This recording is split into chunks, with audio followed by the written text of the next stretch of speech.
c'est Lucille et Maxime d'Alterea. Nous allons vous parler du pôle ingénierie environnementale et de ses missions. L'urgence climatique est aujourd'hui l'affaire de tous, dont les acteurs privés et publics doivent se saisir pour réduire rapidement et fortement leurs émissions de gaz à effet de serre.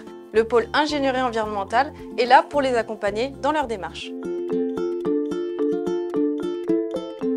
Le pôle ingénierie environnementale d'Alterea propose plusieurs types de missions, notamment des plans climat air énergie territoriaux, des schémas directeurs des énergies territoriaux, des études de potentiel d'énergie renouvelable et de récupération et des bilans d'émissions de gaz à effet de serre. La sensibilisation des clients aux enjeux climatiques est primordiale pour mener à bien nos missions.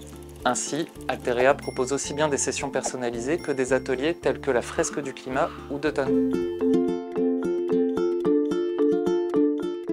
Tout d'abord, le bilan des émissions de gaz à effet de serre, également appelé BGES, permet de comptabiliser les émissions qui résultent du fonctionnement d'une entité, qu'elle soit publique ou privée. Ces émissions peuvent être directes, c'est-à-dire liées aux consommations énergétiques des bâtiments ou encore liées aux consommations de carburant de la flotte de véhicules internes, ou indirectes, liées aux déplacements domicile-travail du personnel, aux achats de biens et de services ou encore aux déchets générés par l'entité.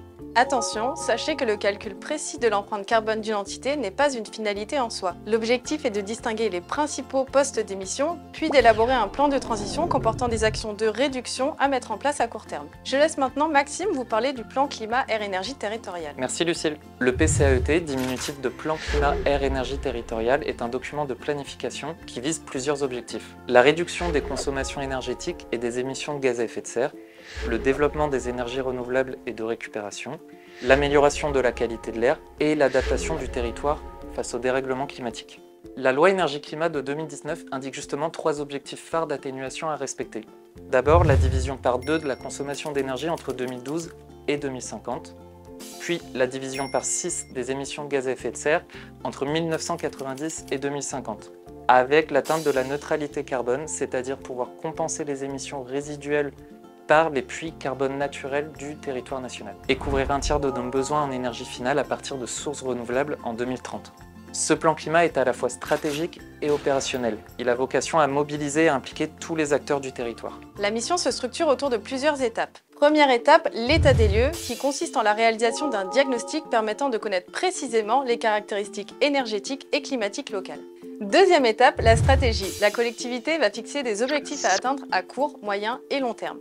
Nous veillerons à ce que cela contribue à l'atteinte des objectifs climatiques français.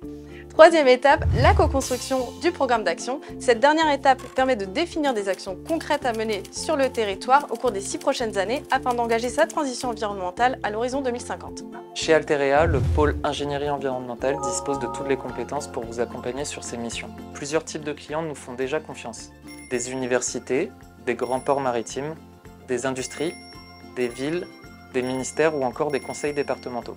Et vous, où en êtes-vous ?